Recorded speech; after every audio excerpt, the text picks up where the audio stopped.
Is this one a little bit weird for you, being on this side of the fight? Normally you're on the other side of the table. Well, I've been on both sides many times. I mean, Daniel Jacobs, Rocky Fielding, Callum Smith, Billy Joe Saunders, John Ryder. Trying to think, there's probably another one. Anyway, so that's 5. Yeah. 5 tries, 5 losses. I like what I see from Edgar. Something a little bit different, like really confident and really ballsy, and like, you know, I feel like it feels like this is his moment. Before the fight, in the fight, after the fight. And one thing that I think is going to make a difference in this fight, and we know it's a massive order and a massive ask, there's 0 miles on Edgar Berlanga's clock. Like, he had one couple of tough rounds against Caceres. Other than that, like, no wars, no damage on the body. Like, he's ready to give everything of his body and you know, all the hammer he can take on Saturday night. But he's fighting Canelo, and you do need a little bit of luck. You need Canelo to underperform a little bit.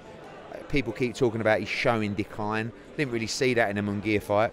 But one thing that I don't think he wants to do anymore is fight at a high pace. And sometimes he'll hurt a fighter and just won't close the show. Did it against John Ryder. He let Ryder actually come back in the fight. He did it against Munguia. He kind of doesn't want to exert himself physically. And I think if Berlanga can force a decent pace and win rounds early, hopefully down the straight, he can cause some damage. But then people say he's never been knocked down, he's never been stopped. But sooner or later, maybe that changes, and hopefully it changes on Saturday night. How do we get to the conclusion of it being Edgar Berlanga? Talk me through the process of choosing an opponent for Canelo. Now that Canelo had this 2-fight deal with PBC, they need an opponent, right? So everybody in the world wants David Benavidez. Canelo comes out, he says, I want 150 million. Benavidez moves to 175. You know, no one's going to pay that money for the fight. So then show me another fight that makes sense for Canelo Alvarez. A little bit of talk about Crawford, but he already had the Madrimov fight though. So for me, commercially, this is actually the most attractive fight. You've got a WBA mandatory in Edgar Berlanga, so that's important to box that off. You've got a guy who's from Puerto Rico as well. Got a guy who's a bit of a knockout artist. You've got a guy who wears the shades, wears the bling, come on, stick it in your face, and's got a big set of bollocks on him. Who else are you going to fight? You know, the other options really is the other Charlo, who ain't boxed for, what, 18 months. Was Eubank Jr. ever a realistic conversation? Not being funny, right? What credentials has Eubank Jr. got? I mean, he beat Liam Smith, who was like basically crippled in that fight, got bullied into fighting, otherwise he was going to lose the opportunity. Like, over here, that fight is the biggest dead duck going. I know it could do 100,000 buys in the morning at 4 o'clock in the morning in the UK. So what? Like, the business of that fight is a disaster. And for me, having been around, I think they were using him as a pawn, to be honest with you, because Keith Connolly, who's the manager, and Edgar, they wanted a lot of money for this fight. And I didn't think they'd get it, but we stood in there. But then Eubank started getting, you've got to take this deal because we're ready to go with Eubank. You pump it out to a reporter, Eubank fight is close. It's like, where's Eubank come from? Because there's no one else. This is what I'm saying with the options away from Crawford and away from Benavidez. Who else is there? You got to a stage where it was a 2-horse race between Berlanga and Eubank Jr. Okay, that was one we weren't going to lose. So, you know, I think now... But by the way, I think if Eubank had a couple of notable wins or was taken seriously, I think he's a perfect opponent for Canelo. Because he's the same thing. Got the bravado, got the name. But at that stage, it had to be Edgar Berlanga. If he does it, how seismic is that as an upset? Massive. I mean, you know, you look in the super middleweight division, and I know people give Benavidez a good shot against Canelo. I'm not so sure. This guy's very, very good. Like, and I don't know. It's a bit, when you talk tactics for fight, a bit like AJ against Dubois. We'll come on to that in a bit, I guess. But it's like, if you know, do you be really aggressive? Do you try and box smart and get deep into the fight? There's dangers in every side of the tactic. Like, I think people want to see, like what you said 2 minutes ago, because we experienced the Charlo fight, and he didn't have a go. Yeah, we want the lad to have a go. That's what we want. He will have a go, and I think that's one of the reasons Canelo picked him. Because when I talked to Canelo a couple of fights ago about his future, he was like, I don't really want to fight Crawford because he's just going to run around the ring and try and outbox me for 12 rounds. He went Charlo. He hated the Charlo fight because he was like, oh, it was horrible. He was just running. That's why he liked Munguia. That's why I think he's picked Berlanga, because he knows the guys that will come forward and fight him. He doesn't want to be moving. You know, a guy coming in and out, you know, and he's like pivoting on his knees and everything. Physically, he ain't what he was. How many fights has he had? I mean, 66 this one. Exactly, right? So you can't be physically what you were. So that's why I think you've got to adapt the style a little bit. But Berlanga will have a real go. I promise you that. You know, even if he gets chinned, he'll be in there trying to win the fight. Which gets him respect. Yeah, but this is what you've got to do. Yeah. How many times do we see a fight where someone goes in there and they're not really trying? You know, Mickey Duff always said, well done, son, you did just enough to lose. And that's like, you know, a great line where people just coming in to sort of survive and nick a point. Become a meme. No, but also survive a points defeat to Canelo Alvarez, you know? Try and take that as a moral victory. If it goes the other way, and it's Canelo, you know him well. How long do you think he's going to go on for, and what do you think he wants to do? Because the legacy's assured, he's going in the Hall of Fame. Yeah. But what does he want to do? He loves competing. He loves money as well, you know. And I think at this stage, I reckon it's difficult for a fighter, isn't it? I think AJ is quite similar. When you give your entire life to the sport, it's a little bit scary in terms of what comes next. And while physically you feel fine to keep doing it and you're not showing any signs of decline, why wouldn't you continue? But now he's at the stage where he's achieved everything. The belts and the moving up, and like that doesn't really appeal to him. It's just the deal and the fight, right? So it's like, that's why with Benavidez, he says, you give me 150 million, I'll take the fight. He will take the fight, by the way, and he'll probably take it for 100. But he's quite stubborn, and he'll do whatever the he wants to do. Do you know what I'm saying? Like, he really will. With that in mind then, because of the recent narrative with Turki Al-Sheikh, do you think that can be reignited, that conversation between them two? I think the one thing that I've found with His Excellency is, even when he falls out with people, if the business makes sense, he'll come back and do it, and it might take a little bit of time. But with that was just a situation where two very powerful people, you know, there was a presser in Los Angeles, and His Excellency was in Los Angeles, and he wanted to meet him, and I think Canelo just went, no, like, I'm doing this, and it was like, well, like, I've not met anyone in boxing yet that hasn't gone to that meeting when they're asked to. Do you know what I mean? I've walked to a few of them, even if I couldn't get an Uber, I'd walk there, swim there, whatever it takes to get to the meeting. So you kind of respect that, and I think that, you know, I think His Excellency, sometimes that tactic can work in your favour.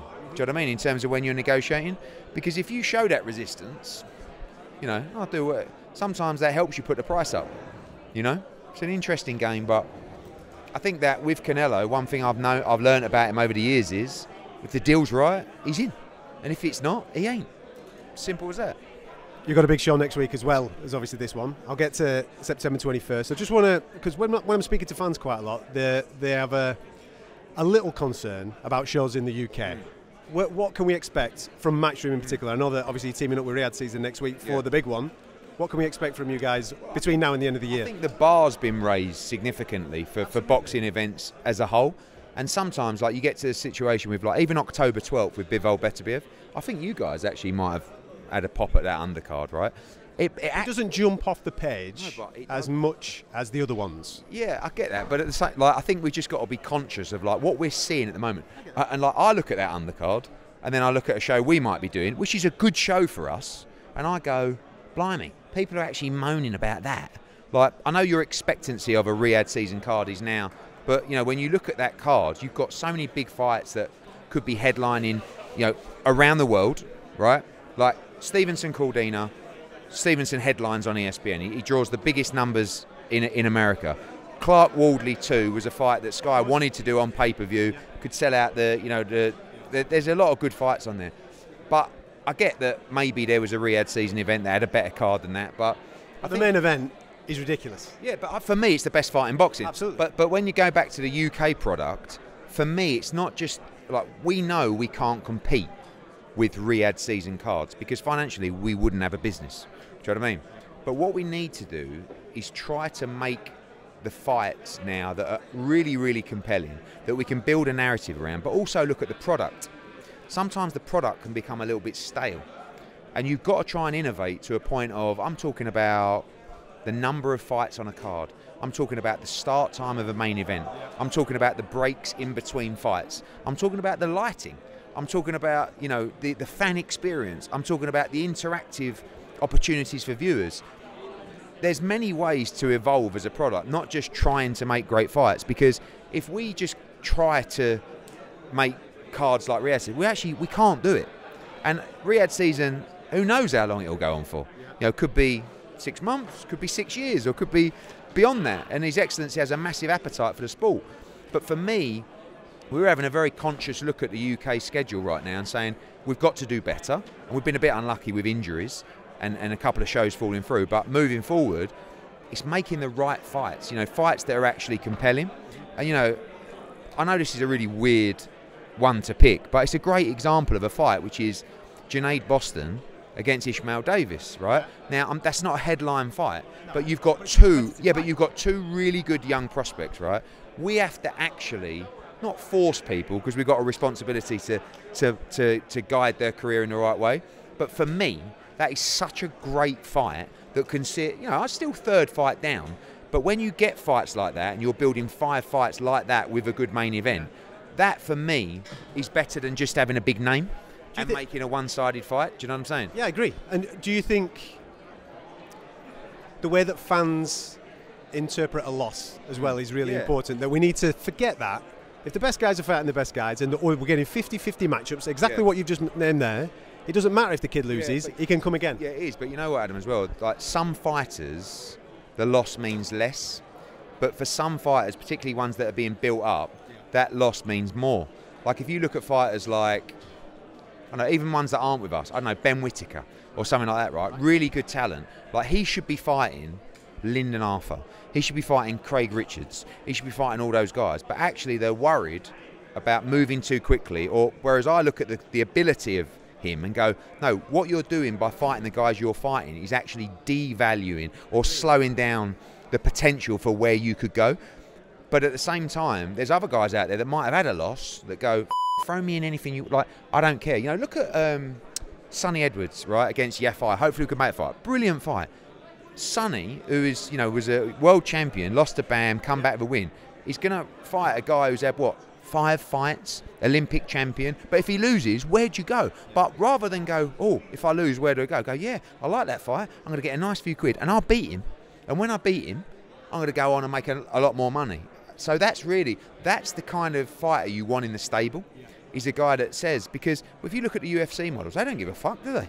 I mean, look at I don't know anything about UFC really, but Israel Adesanya. How many losses has he had now? In the UFC? Yeah, I mean, exactly, that's what I'm saying. But it's still headlines, doesn't he? Still one of the biggest stars out there. The other bloke from Australia, what's his name? Volkanovski. How many losses has he had in his last year? Yeah, he's lost his last 2. Right, lost his last 2, but he's still massive, isn't he? Like, or you can still sling him in a massive fight, but not everyone's like that. Some of the young ones, like you can't just throw people in 50-50 fights, but you need that kind of stock.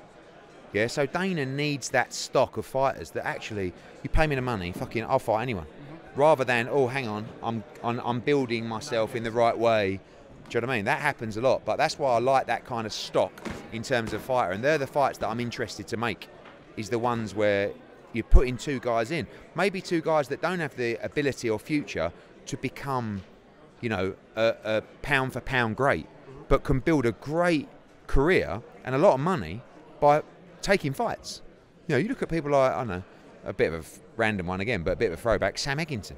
He's made a fortune. Perfect. Yeah, but he's always up for a fight. You could phone him tomorrow and go, Liam Smith, Josh Kelly, I don't know, Dalton Smith, or too light, but whatever. Yes. You know, he's had 100 grand here, 150 grand here, gone to Australia for 100 grand. One lost. Exactly. But because the expectations were never there. And that's the same with the UFC. Like, and that's what I love about the model, is that you can get beaten, you can lose 2 of your last 2 or 3 of your last 4. But guess what? We've got another one, UFC 7064 in December. You're in, main event. Does then, because I've heard Turki Al-Sheikh speak about reducing the amount of belts, reducing the amount of weight divisions. Does doing that then help change the attitude of people when it comes to loss? The belts matter to the fighters a lot more than it does to the fans. and to the product, right? Everybody likes world championship fights, and obviously when we've got one, we'll dine out on it. Night of world championship boxing, etc. But the reality is, the ones that really this is a problem of eradicating belts. The fighters care. Do you know what I'm saying? So you could get someone that comes in, us, PBC, Turkey Al Sheikh, and says, right, we're going to get rid of belts, and we're going to make a new belt. It's the Riyadh season belt, yeah? The fighter will do it if the money's right, but they want to win those belts. Do you know what I'm saying? You get a lot of stick for regional belts and intercontinental belts. The fighters love it. I mean, one, they give you a top 15 ranking, but two, intercontinental champ. It's something that they really care about. Do you know what I mean? So, but the fans don't, do they? No, the fans don't. But I do think the fans should a little bit. Like the way that you can basically prove greatness. Really, I know you can do it through fights, but is to really win a belt, unify the division, and become undisputed. That should be every fighter's aim. And without belts, you can't do that. So there's got to be a system in place. But I'm looking a little bit more simplistic in the product now in the UK. To say, let's just make great fights and change the format a little bit. I'm looking at loads of different formats at the moment, you know, because I think we've got to reintroduce stuff. We've got to freshen it up. Give me an example. Like, there could be a. I like the idea of like a midweek series. I mean, there could be anything. You know, do we bring back Fight Camp? Do we change? I mean, for me, main event should be at 9 p.m. Right? Perfect. We have so many fights on cards. What's happening at the moment is someone's coming to support their fighter at 3:50 p.m., which is the first fight of the night. They sell 400 tickets, and then the main event's on 7 hours later, and they just go, I'm going to the pub, I'm going out for dinner. You've got to keep people in there. And you know, I don't want to actually, I love doing 10, 11 fights a night, because I actually think it's great value. But the market isn't bothered about that value. The punter isn't bothered about that value. Not enough people. The hardcore are, before the bell. Oh, yeah, we got 8 fights, done 9 fights, you know. And then, but the other guy, you know, look at Riyadh season in Los Angeles. People were moaning that it was going on too late. I was looking at it going, me, how are you moaning? Every fight, like this is, but people are saying it was a bit long, wasn't it? It's like, was it? So sometimes we've got to take a little bit of a back seat and remove ourselves from the hardcore world that we live in and just go, what do people actually want? Well, they might want to get there at 6 and leave at 10. And go 6 fights. Like one thing I always find fascinating with the UFC is when I went to the UFC London, I couldn't believe, with all due respect, how basic the production was. Like, as in like, all right, next bloke walks out, there's no music, like no one's announced him. And next thing, there's 2 randoms in the ring, and then they're announcing it, but it's real quick. And then the fight finishes, quick one with you, right, boom, and they're walking again. But like we live in a world, and look, my sister runs the TV production, she's outstanding, but they're very arty. You know, they're very, we're going to a promo now, and we're going to interview both people, then we're going to go back to the studio and talk there for 10 minutes, then there's going to be an advert. Do you know what I mean? Is it like, when I went to the Olympics and watched the boxing, I really liked the fact that it was like just like a factory. Right, boom, you're in, and the winner is you. Fucking out you go, right, next. Do you know what I mean? So, fewer fights, more competitive fights, you know, better interaction. Do we look at scoring? You know, do we look at, and if the ball... You're a fan of open scoring, aren't you? I think open scoring is fantastic, because when you get, I mean, open scoring is actually... Is there not a danger then of the fighter that's winning, that knows that they're winning, costing the remainder of the fight? Yeah, but then the bloke that knows the miles behind has to win by knockout. So, but WBC have an open scoring policy with all commissions that allow it. Now, the British Boxing Board of Control don't allow it, but we've got a show in Mexico on Friday, they do allow it. And you get to 4 rounds, and it's like, this is the score. Then you get to 8 rounds. Now, obviously, some occasions, it's not always going to work. And I'm not saying this is something we're going to do, but I just think, like, I don't know. What's changed about boxing, really, over the last 10 years? Nothing, really. And, you know, I don't know if that's a way forward, but I'm looking at it. I read everything. You know, I read everything online. I know everybody's opinion. And I also know that we're under more pressure now in the UK, not just Matchroom, but as a business and as a sport, to up the levels because of what we're seeing in Riyadh season. And we're all making a lot of money, so we've sometimes got to worry less about what money we make in the UK, and we have to invest a little bit more because the purses are going up. Fighters are, I don't like to say unreasonable because it's a very tough sport, but yeah, but it's non-sustainable for the UK business model. So if you can't make a fight that you really want, you know, you have to change your product, but you have to make better fights, and you have to go back to the fights that we're talking about. You know, Yafai Edwards, Boston against Davis, you know, McGrail against McCann, like all these fights that get ordered and made. Are you making that? Well, that's what it's been ordered by the EBU. It's a good one. And that's, you know, obviously. McGrail against McCann's a great fight. Yeah, but we speak to George, Warren and Frank all the time now. That's one of the fights for the 5v5. Sandy Ryan against Chantel Cameron. You know, once she beats Michaela Meyer. You know, there's loads of fights. Johnny Fisher against Derek Chisora. You know, Zelfa Barrett against Garner. Like, these are brilliant 50-50 fights that shouldn't be that hard to make. But the problem is, when Mark Chamberlain's making X, the bloke who trains in his gym's going, well, he's getting that. I'm like, it's, not everybody gets on a Riyadh season card. So we're going to be more forceful with our matchmaking. And if it means losing a fighter along the way, maybe that's how it's going to be. But we've still got an obligation to bring young talent forward at the right pace. You're not going to have 3 fights and I'm going to go to you, right, you got to fight him who's 22-0. But let's just move in competitive fights. And that's one of the problems with the before the bell stuff and the 12 fights on the card is you have to get prospects out. And when you're 2-3-0, you're going to be in a mismatch, aren't you? I mean, that's just, you know, but is there another way to do it? We'll see. Final one next week. Huge main event. Yeah. I mean, fantastic. It's a hell of a fight. Yeah. I mean, people are getting a lot more excited about it now as it draws closer. Yeah. But when it was made, I felt this is a brilliant fight. Like, you got 2 guys that I think are in the form of their life mentally. The timing seems right. Yeah. But AJ's 34. Dubois is what, 26, 25? Yeah. Like, he's young. He's come through the storm. You know, people keep talking about, oh, AJ's going to chin him early. May well do that, but let's be honest, like, Dubois, although he's shown a lack of heart, which I don't think exists as much anymore, has also shown a decent chin over the years. Like, you know, yeah, but also against Hrgovic, against Miller, who's not a massive puncher, but even against Joyce, he was never like, you never see him like buzzing out. Now he's taken a knee and he's quit, and that's a weakness, but I think he's been through the fire enough that that's not what it once was. It's going to be really interesting what we said about the Berlanga fight, about what does Dubois do? You know, if you come out like a raging bull, maybe that's effective for you, but you could also get chinned early. Do you try and get into the fight? Do you try and take it deep in the fight? I don't know. But Dubois has a really good output. You know, he's lively, but he makes a lot of mistakes. And AJ, you know, when I'm watching him at the moment with Ben, like when I'm watching him on the pads, I'm just going, me. He's like a sniper. Do you know what I mean? And one mistake, and he's putting you to sleep. And it's a very dangerous fight. You know, people keep talking about trying to talk up Dubois' chances. This happened in sparring 8 years ago, whatever. You don't have to talk up his chances.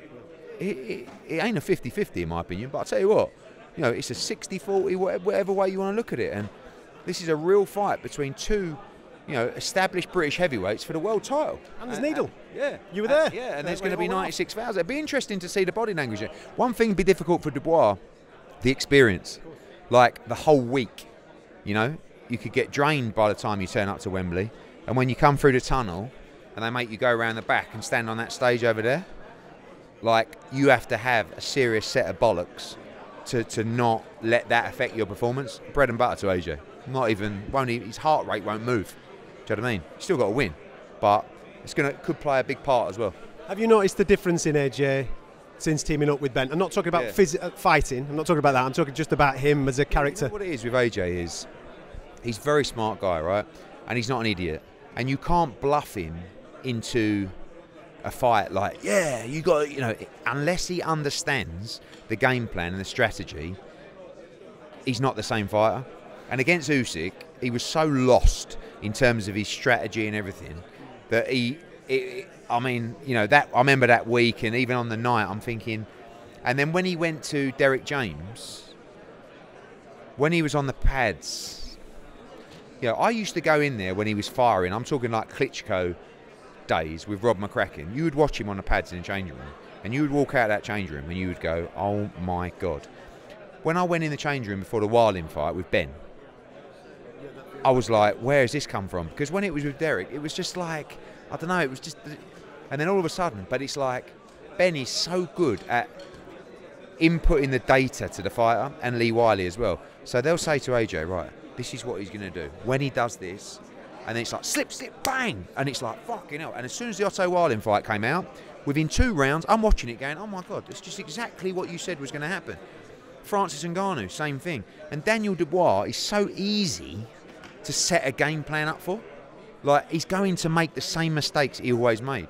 You know, when I was with Ben on Friday, he was telling me, you know, what, and I'm thinking, me. And you can see it playing out. And when AJ is confident about the game plan, he is seriously dangerous. And he's so confident about the game plan. He also acknowledges he may have to go through some tough moments next week. But he's right up for it. You know, I've never seen him, like, he's actually, what's exciting is, he's like, he really wants to win. Do you know what I mean? Whereas the past, he's always wanted to win, but it's a bit cooler, isn't it? You know what I mean? Whereas now, I feel like his emotions coming out a little bit more, where he really wants to win. 3-time world heavyweight champion. I mean, you know, and you say like Froch or whoever, oh, it's not a real belt, is it? Yes, it is. The guy beat Hrgovic. He was mandatory. The other guy vacated. And by the way, the winner of next Saturday will fight for the undisputed. So it's massive. What did you make of Derek on talkSPORT this week saying that he reckons that he'd do Usyk if they went again, and he'd do Tyson? They really fancy, Ben Davison really fancies the Usyk fight, and it's very difficult, isn't it? And Simon Jordan did actually have a point. Like, you can't talk up the fight too much when he's lost twice to him, but he is a different fighter now. Like, the mentality's changed completely. But Usyk's brilliant. Like, people now go along with it. AJ stops Fury. I'm so confident AJ stops Fury, especially with what I saw in the last fight against Usyk. But saying you stop Usyk in 4 rounds is a big shout. But I can't tell you how hard AJ's punching right now. But Usyk's brilliant. But all of these guys, you know, they've been around. Like, you look at AJ and you think about the tough fights he's had. Andy Ruiz wasn't really a tough fight. He just got dropped 4 times. I'll tell you what was a tough fight was actually the Usyk 2 fights, because he was never hurt badly in those fights. But, you know, they were like, yeah, but that's a long time ago, you know. So, you know, Povetkin took a few, but yeah. But, you know, but then you look at Usyk, you know, he's had a few wars. Fury's had, you know, those Wilder fights, they were taxing. But I think it's very difficult to be super confident against Usyk, but I'm super confident against Fury right now. I think I just, especially again, seeing him up close in that Usyk fight and the way he was hurt, and, you know, but listen, I hope he does the business in December.